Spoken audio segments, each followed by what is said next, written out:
بسم اللہ الرحمن الرحیم۔ الحمدللہ سے ہماری تلاوت کا آغاز سورہ انعام 7واں پارہ دوسرا پاؤ۔ اللہ کی حمد ہے، اللہ کی تعریف ہے، ہر چیز کا خالق اللہ ہے۔ اللہ رب العزت نے انسان کو بھی مٹی سے پیدا فرمایا، پھر زندگی کی فرصت عطا فرمائی۔ ایک وقت آئے گا پھر قیامت قائم ہو جائے گی۔ اس صورت میں عقیدہ توحید، عقیدہ رسالت، عقیدہ آخرت کا تذکرہ ہے۔ مختلف انداز سے ان تین چیزوں کا تذکرہ بار بار آیا ہے۔ پھر اللہ کے نبی صلی اللہ علیہ وسلم کو تسلی بھی ہے، آج آپ کا یہ انکار کر رہے ہیں، اس سے پہلے بھی رسولوں کا انکار کیا گیا۔ ان کا یہ کہنا کہ آپ کی سچائی کے لیے کوئی اللہ کی طرف سے خط آئے، کوئی فرشتہ آ کر آپ کی سچائی کی گواہی دے۔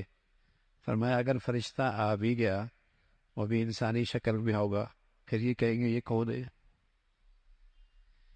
اور پھر انسانوں کی رہنمائی کے لیے تو انسان ہی آیا کرتے ہیں، بشر ہی آیا کرتے ہیں۔ محمد رسول اللہ صلی اللہ علیہ وسلم ہے تو بشر، لیکن امام الانبیاء، سارے بشر کے سردار ہیں، سارے انسانیت کے سردار ہیں۔ انکار کرنے والوں کا انجام کیا ہوا؟ زمین پہ چل پھر کے دیکھو اللہ کی پکڑ کیسی ہوئی۔ اللہ کی پکڑ بڑی سخت ہے، اس کی ایک شان ہے، دینا چاہے تو کوئی نہیں روک سکتا، پکڑنا چاہے تو بچا کوئی نہیں سکتا۔ اللہ کی ذات اور اس کی قدرت ہے کہ پکڑنا چاہے تو کوئی نہیں بچا سکتا، اور نوازنا چاہے تو کوئی بندش نہیں کر سکتا۔ ساری دنیا کے بندش کرنے والے اکٹھے ہو جائیں، اللہ دینا چاہے تو کوئی نہیں بندش کر سکتا، اور جس کی بندش اللہ کر دے کون کھلا سکتا؟ وَهُوَ الْقَاهِرُ، وہ سب سے زبردست ذات۔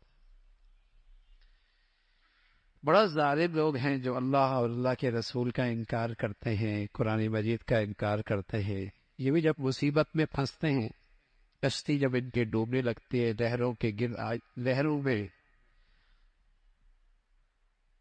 لہروں کے درمیان پھنستی ہے، تو پھر یہ بھی اللہ کو پکارتے کہ اللہ کے سوا کوئی نہیں کر سکتا۔ حضرات انبیاء علیہ الصلوۃ والسلام آئے، قوموں پر اللہ کی طرف سے پکڑ بھی آئے، شاید ان کے دلوں میں عاجزی آ جائے، اللہ کی طرف رجوع کریں، لیکن بعض لوگ اللہ کی قدرت کی یہ نشانیاں اور عبرت کے مناظر دیکھتے ہیں لیکن اللہ کی طرف رجوع نہیں کرتے، دل سخت ہو گئے، دل سخت ہو گئے۔ اب تو لوگ سائنسی توجیہات بیان کرتے ہیں، زمین کی پلیٹیں ہل گئی تو زلزلہ آ گیا، کسی کا اس طرح خیال نہیں رہتا کہ یہ اللہ کی طرف سے تدبیر ہی ہے، سنبھل جاؤ، یہ فرصت ہے، توبہ کر لو۔ زلزلہ آیا کوفہ کے وقت، عبداللہ ابن مسعود تھے رضی اللہ تعالیٰ عنہ، وہاں پر موجود تھے۔ زلزلہ آیا، کہا لوگو یہ زلزلہ ہے، اللہ چاہتے ہیں تم اللہ سے معافی مانگو، اللہ چاہتے ہیں تم اللہ سے معافی مانگو۔ تو لیکن جب دل سخت ہو جاتا ہے تو آدمی اثر نہیں لیتا، کیسی عبرت کے مناظر ہوں، لوگوں کا دل نہیں پگھلتا۔ اس کا تذکرہ فرمایا اس امت پر بھی مختلف قسم کی مصیبتیں آئیں گی، لیکن کلی طور پہ اس کی امت ہلاک نہیں ہو، آسمانی عذاب سے اور زمینی عذاب سے۔ جیسے پچھلی قوموں کے اندر آسمان سے عذاب آیا، ساری امت مٹ گئی، زمین سے عذاب آیا، سیلاب آیا، پانی کا ریلا آیا، زمین سے چشمے ابلنے لگے، ساری امت مٹ گئی۔ لیکن اس امت پر ایسا عذاب نہیں آئے گا۔ ہاں ایک عذاب آئے گا، آپس میں دستے گریبان ہونے، وہاں آپس میں جنگ و جدال کرے گا۔ اللہ تعالیٰ حفاظت فرمائے، آپس کی نفرت اور آپس کا جھگڑا اللہ کا عذاب ہوتا ہے، اور آپس کی محبت اور آپس کا اتفاق یہ اللہ کا بڑا انعام ہوتا ہے۔ تو اس کا تذکرہ فرمایا یہ آئے گا۔ فرمایا جو لوگ بے دینی کی بات کریں تم ان کے پاس نہ بیٹھو۔ آپ علیہ الصلوۃ والسلام سے کہا گیا، امت کو نصیحت کی گئی، امت کو نصیحت کی گئی آپ کے واسطے سے، بے دینوں کی صحبت میں نہ بیٹھو۔ بس اوقات آدمی بے دین آدمی کی باتیں سنتا ہے تو اس کے اندر سے عقیدہ کمزور ہو جاتا ہے۔ گھڑا کچا ہو نا، اور اس میں پانی ڈال دے تو سوراخ ہو جائے گی۔ جب آدمی کے اپنے نظریات، سوچ، فکر، عقیدہ، ایمان کمزور ہوتا ہے تو بری صحبت سے اس کے اندر سوراخ ہو جاتی، اس کے اندر سوراخ ہو جاتی. ہاں، یا تو پھر گھڑا مضبوط ہو، پانی ڈال دے تو پانی ٹھنڈا کر دے گا، یا تو آدمی عقیدے ایمان کے لحاظ سے ایسا ہو کہ بے دینوں کے پاس بیٹھے تو ان کو بھی دین پہ لے آئے، ایسا طاقت والا ہو. اس لیے ہر ایک کی سننا، ہر ایک کی پڑھنا، یہ کوئی عقل مندی نہیں ہوتی. کہتے نہیں میں تو ریسرچ کر رہا ہوں. ارے میاں ریسرچ کی صلاحیت بھی تو ہو. کبھی اماں کے علاج کرنے کے لیے خود ریسرچ کرنا شروع کر دی؟ نہیں، وہاں تو ڈاکٹر پہ اعتماد کرتے ہیں. اپنا گھر بنانے کے لیے چلو میں خود بناؤں گا، ریسرچ کی؟ نہیں، وہاں تو کسی پہ اعتماد کرتا ہے. یہ دین ہی ایک ایسا مذاق ہے، ہر آدمی ریسرچ کر رہا ہو. پہلے وہ صلاحیت ہو پھر ریسرچ کیجیے نا بھائی. پہلے صلاحیت تو ہو، استعداد تو ہو. بے دینوں کی صحبت میں نہ بیٹھو، اس کا تذکرہ فرمایا. پھر حضرت ابراہیم علیہ الصلوۃ والسلام کا تذکرہ ہے. ایسے گھر میں آنکھ کھولی جہاں پورا ماحول شرک بھرا ہوا تھا. باپ مجاور تھا، بت بنایا کرتا تھا. بہت سمجھایا اللہ کی توحید، اللہ کی بڑائی بہت سمجھایا. سورج، چاند، ستارے، یہ خدا صاحب شام کو غروب ہو رہا ہے، یہ چاند نکلتا ہے پھر غروب ہو جاتا ہے، سورج آتا ہے اور چلا جاتا ہے. یہ معبود نہیں ہو سکتی. معبود وہ ذات ہے جو ہمیشہ سے ہمیشہ رہے گی. بہت بڑا ظلم ہے جو اللہ کی ذات میں، اللہ کی صفات میں شریک ٹھہراتا ہے. پھر 17 انبیاء علیہ الصلوۃ والسلام کا تذکرہ ہے. یوں تو بے شمار انبیاء دنیا میں آئے، لیکن ان 17 کے نام دو چند آیتوں میں اللہ نے ذکر کر دی اور فرمایا یہ سب اللہ کے برگزیدہ بندے تھے، ان کی پیروی کرو، کامیاب ہو جاؤ. قرآن کی حقانیت کا تذکرہ ہے، قرآن کی بڑائی کا تذکرہ ہے. فرمایا جیسے تم دنیا میں اکیلے آئے تھے نا، پھر قبروں سے اکیلے اٹھو گے، موت کے وقت بھی اکیلے ہی اٹھو گے. اس کا تذکرہ فرما. اور اللہ کو اس پہ پوری قدرت ہے. مرغی دیکھتے ہو، اس کے اندر سے انڈا مردہ پیدا ہوتا ہے، اور اس انڈے کے اندر سے اللہ رب العزت زندہ چوزا پیدا کر دیتا ہے. دیکھتے نہیں اس کی قدرت؟ یوں انڈا توڑے تو نہیں ملے گا، سر کہاں ہے، آنکھیں کہاں ہیں، کلیجہ کہاں ہے، ٹانگیں کہاں ہیں. لیکن اللہ اسی انڈے کے اندر، اسی زردی کے اندر، اسی سفیدی کے اندر سے ایک زندگی پیدا کر دیتا ہے. اللہ کی قدرت، اللہ کی قدرت. یوں ابالا اور کھا لیا، اور کچھ عرصے کے بعد اللہ نے مرغی کے اندر نیچے رکھا تو اس کے اندر چوزا پیدا ہو گیا. کون ذات ہے؟ اللہ کی ذات. وہی ذات ہے جو زمین کے اندر سے نباتات، سبزیاں اگاتی. ایک ہی زمین ہے، پانی ایک جیسا، کھیتی بھی، زمین بھی ایک جیسی، اور اس میں ڈالنے والی جسے کہیں کہ اس کی نگرانی اور اس کی حفاظت بھی ایک جیسی، کھاد بھی ایک جیسی. لیکن نکلنے والا پودا اور نکلنے والا پھل، اس کا ذائقہ مختلف، رنگت مختلف، سائز مختلف. کون کرتا ہے؟ اللہ ہی کرتا ہے. اس ذات کی قدرت ہے، وہی خالق ہے، اس کے سوا کوئی نہیں. وہ سب کچھ دیکھ سکتا ہے، تمہیں سب کچھ دیکھ رہا ہے، لیکن اس کو دنیا میں کوئی نہیں دیکھ سکتا. بڑا باریک ماں ہے، وہ سب جانتا ہے، سب دیکھتا ہے. اس کا تذکرہ فرمایا. یہ قسمیں کھایا کرتے تھے اللہ کی مانیں گے، لیکن جب اللہ کی بات آئی انکار کر بیٹھے. اللہ کریم فرما رہے اگر ہم فرشتہ بھی اتار دے تو پھر بھی یہ نہیں مانیں گے. فرشتہ آئے، ان سے بات بھی کریں، ضدی ہیں، تکبر ہیں، نہیں مانے. دو قسم کے لوگ ہوتے ہیں. ایک وہ ہوتا ہے نواقف، اس کے پاس سچائی آ جائے ایمان لے آتا ہے. ایک ہوتا ہے جانتا پوچھتا ہے لیکن مفادات پہ زد پڑتی ہے، اس لیے نہیں مانتا. اللہ کے نبی کا واسطہ ایسے لوگوں سے پڑا تھا جو جاہل نہیں تھے، وہ خوب آپ کو جانتے تھے، آپ کی زندگی دیکھی تھی، آپ کی زندگی کا تجربہ کیا تھا، لیکن ایمان نہیں لائے، مفادات پہ زد پڑتے تھے. ایک یتیم، اس کے پیچھے چلنا پڑے گا، سرداری جائے گی، وڈیرا پن جائے گا، چودراہٹ چلی جائے گی. جس کی والدہ کا انتقال بچپن میں ہو گیا، باپ کا بھی ہو گیا، ہم اس کی کیسے پیروی کریں؟ انا تھی، انا، تکبر تھا. تو پھر کچھ بھی دکھا دو، نہیں ماننا. اس نے نہیں مانا. پھر فرمایا بے دین لوگوں کی باتوں کا اثر وہی لیتا ہے جس کے دل کے اندر بھی کجی ہوتی، کھوٹ ہوتا ہے. بکری کی طرف جاتے نا، مرغی مرغی کی طرف، کبوتر کبوتر کی طرف، جنس جنس کی طرف جاتا ہے۔ اندر ظلمت ہو تو ظلمت والی باتیں اچھی لگتی ہیں، اللہ ہمیں ایمان کا نور نصیب فرما دے۔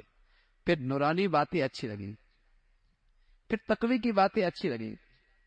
اندر اندر کا مزاج خراب ہو گیا، یا ظلمت ہے تو ظلمت والی باتیں، بے دینی کی باتیں، لادینی کی باتیں وہ اچھی لگیں گی۔ اور یہاں اگر تقوی کا نور ہو، تقوی کا نور ہو تو طبیعت اس کی طرف مائل نہیں ہو۔ اس کا تذکرہ فرمایا لوگوں، ظاہری گناہ ہو یا باطنی ہو، آنکھیں، ہاتھ، پاؤں، جسم، یہ ظاہری گناہ۔ دل کے اندر بھی گناہ ہوتا ہے، حسد، کینہ، بغض، تکبر، حد درجے کی دنیا کی محبت، یہ دل کے گناہ ہیں۔ ایمان والوں کو تلقین فرمائی، ایمان والوں ظاہری باطنی گناہوں سے بچو۔ یاد رکھنا گناہوں کا ریئیکشن ہوتا ہے، فرمایا ان الذین یکسبون الاثم، گناہوں کا ریئیکشن ہوتا ہے، دیر سویر ہوتی ہے، دیر سویر ہوتی ہے، لیکن اس کا ریئیکشن آتا ہے پورے طور پہ۔ مرنے کے بعد دنیا بھی اس کی نحوست دیکھو گے، یہ اللہ کا قانون ہے۔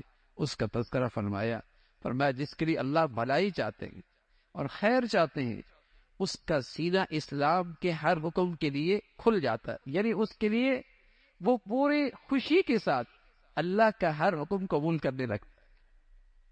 جس کا سینہ، جس کے لیے اللہ بھلائی کا فیصلہ فرماتے ہیں، اور جو اللہ کی اس بھلائی سے معروم ہوتا ہے، اس کے لیے دین کی بات قبول کرنا ایسا جیسے اس سے کہہ دیا جائے آسمان پہ چڑھو، کیسے چڑھے گا؟ اس کے لیے ایسی مشکل ہوتا ہے۔ حضور علیہ الصلوۃ والسلام سے پوچھا گیا، یا رسول اللہ میرا سینہ اسلام کے لیے کھل گیا، اس کی کوئی علامت بھی ہے، اس کی کوئی نشانی بھی ہے؟ آپ علیہ الصلوۃ والسلام نے فرمایا ہاں، حتی جافی عن دار الغرور والانابۃ الی دار الخلود والاستعداد للموت قبل النزول۔ فرمایا اس کی 3 نشانیاں ہیں۔ یہ دنیا دھوکے کا گھر ہے، اس سے زیادہ جی نہ لگے، اور جو گھر ہمیشہ کا ہے اس کا شوق بڑھ جائے۔ سبحان اللہ، یہ دنیا جو دھوکے کا گھر ہے، ابا چلے گئے، دادا چلے گئے، نانا چل گئے، اسی دھوکے میں اسی دھوکا ہے کہ شاید میں نے یہی رہنا ہے، اس لیے ساری توانائیاں یہی لگا رہا ہے، اس لیے ساری صلاحیتیں یہی لگا رہا ہے۔ حالانکہ دادا گئے، نانا گئے، نہ جانے کتنے گھر کے لوگ چلے گئے، یہ دھوکے میں پڑے شاید میں نے یہی رہنا ہے۔ سوچتا ہی نہیں میاں، جانے والے ایسی زندگی تھوڑی گزارتے ہیں، وہ تو تیاری میں رہتے ہیں، وہ تو تیاری میں رہتے ہیں۔ فرمایا نشانی کیا ہے؟ دھوکے کے گھر سے زیادہ جینے لگا ہے، اور جہاں جانا ہے اس کا شوق بڑھ جائے، اس کی فکر بڑھ جائے۔ والاستعداد للموت قبل نزولی، اور جانے سے پہلے جانے کی تیاری شروع کر دے۔ آپ کو کوئی کہہ دے یہ مکان گھر کا ہے، کرائے کا ہے، خالی کرنا ہے، کرائے کا مکان خالی کرنا ہے، تو بتائیے تیاری شروع ہوتی ہی نہیں ہوتی؟ تو میرے گھر کا فرد جب دنیا سے جاتا ہے تو مجھے کہہ کے جاتا ہے کہ میاں تیاری کر لو، تم نے بھی دنیا کا یہ کرائے کا مکان خالی کرنا ہے، لیکن سنتے نہیں ہیں ہم سنتے نہیں ہیں۔ میرے گھر کا جانے والا بھی مجھے خبر کر کے دیا جاتا ہے کہ میاں دنیا کے مالک نے تجھے بھی یہاں اس گھر سے شفٹ کرنا ہے۔ تو یہی ایمان کی علامت ہے۔ اللہ ہمیں نصیب فرما دے، اللہ رب العزت ہمیں نصیب فرما دے۔ اس کا تذکرہ فرمایا، پھر مشرکین کی غلط روایات اور ان کی حماقتوں کا تذکرہ ہے۔ اللہ کو مشرک بھی مانتا ہے، لیکن وہ ایسا مانتا ہے جیسے اس کا اپنا مزاج ہے، نبی کی طرح نہیں مانتا، جیسے نبی کی تعلیمات ہے، جیسے دین کی تعلیمات ہے، ایسے نہیں مانتا، حماقتیں کرتا ہے۔ حماقت کیا کرتا ہے؟ زراعت کھیتی ہوتی ہے تو اللہ کا حصہ بھی نکالتا ہے، اللہ کا حصہ بھی نکالتا ہے، اور اپنے معبودوں کے لیے بھی حصہ نکالتا ہے۔ اللہ کا حصہ معبودوں میں مل جائے کوئی پرواہ نہیں، معبودوں کا حصہ اللہ کے سے مل جائے پریشان ہو جاتا ہے، کہیں معبود ناراض نہ ہو جائے۔ مسجد کے پاس سے گزرے گا، موسیقی کی آواز بلند ہو جائے گی، بابا کے پاس سے کر جائے گا، ایسا کر دے گا، ادھر ڈرتا ہے، اس سے نہیں ڈرتا، اللہ سے نہیں ڈرتا، اللہ سے نہیں ڈرتا۔ تو اس طریقے سے یہ مشرک کیا کرتا تھا، جانور چوپائے، ان کی جو بچے پیٹ میں ہوتے تھے ان کے بارے میں غلط نظریہ عقیدہ کہ فلاں کھا سکتا ہے، فلاں نہیں کھا سکتا، اس کی مذمت فرمائی۔ اور پھر اللہ رب العزت نے تلقین فرمائی کہ دیکھو حق سچ کے ایک وظیفہ، ایک مضمون ہے، اور یہ نصیحتیں ہیں، اور یہ نصیحتیں گویا کہ عبداللہ ابن مسعود فرمایا کرتے تھے رضی اللہ تعالیٰ عنہ، اگر کوئی کہے کہ اللہ کے نبی دنیا سے تشریف لے گئے تو آپ امت کو کیا نصیحت کر کے گئے؟ تو فرمایا وہ اس آیت کے اندر وہ ساری نصیحتیں موجود ہیں، اور یہ ایسی نصیحتیں جو ہر نبی نے اپنی امت کو نصیحتیں کی ہیں۔ اس کی پہلی چیز کیا ہے؟ پہلی چیز ہے لوگوں، اللہ کے ساتھ شرک نہ، اللہ تشرکو بشیئا، والدین کے ساتھ حسن سلوک کر، والدین کے ساتھ حسن سلوک کرو، اپنی اولاد کو ناحق قتل نہ کر۔ اس زمانے میں بھوک کی وجہ سے اولاد کو قتل کر دیا کرتے تھے، بیٹیوں کو آر کی وجہ سے قتل کر دیا کرتے تھے، اور مسلمان بھی آج ایسے ہی کرتا ہے۔ جب بچیوں کا پتہ بچی ہو رہی ہے تو حمل ضائع کرا دیتا، 4 مہینے کے بعد بچے کا حمل ضائع کرنا قاتل ہے، قاتل۔ جو کہتا ہے وہ بھی قاتل ہے، جو کر رہا ہے وہ بھی قاتل ہے۔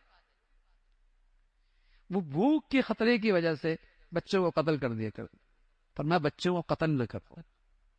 اس کا تذکرہ فرمایا یتیموں کا مال مت کھاؤ، یتیموں کا مال مت کھاؤ، اور جو مخلوق سے عہد کرو اسے پورا کرو، ناپ تول میں کمی نہ کرو، ناپ تول میں کمی نہ کرو، اور اللہ سے جو عہد کر رکھا ہے اس کے اندر بھی کمی نہ کرو۔ اس کا تذکرہ فرمایا یہ ہے سیدھا راستہ، اس کی پیروی کرو۔ پھر قرآن کی عظمت کا تذکرہ ہے اور اس کی تلقین ہے، اور آخر میں فرمایا اللہ کے نبی صلی اللہ علیہ وسلم سے کہا گیا آپ انہیں کہہ دیں، آپ انہیں کہہ دیں کہ میری نواز، میری قربانی سب اللہ کی، اور میرا جینا مرنا بھی اللہ کی۔ نماز بڑی عبادت، قربانی بھی بڑی عبادت ہے، لیکن جو اللہ مسلمانوں سے چاہتا ہے وہ کیا چاہتا ہے؟ کہ تمہارا جینا بھی اللہ کے لیے ہو، تمہارا مرنا بھی اللہ کے لیے۔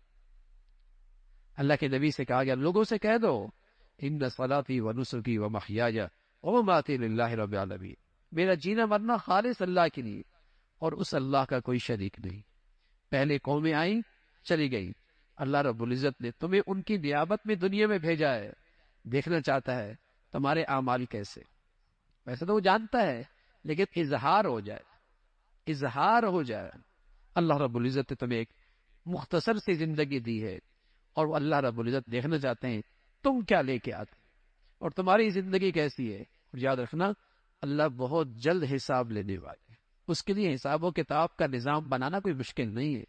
سب کی زندگی کا ریکارڈ اس کے پاس موجود ہے، اور جلد ہی اس کا فیصلہ فرما دیں گے۔ اللہ رب العزت ہمیں آخرت کی زندگی میں صحیح یقین نصیب فرما دے۔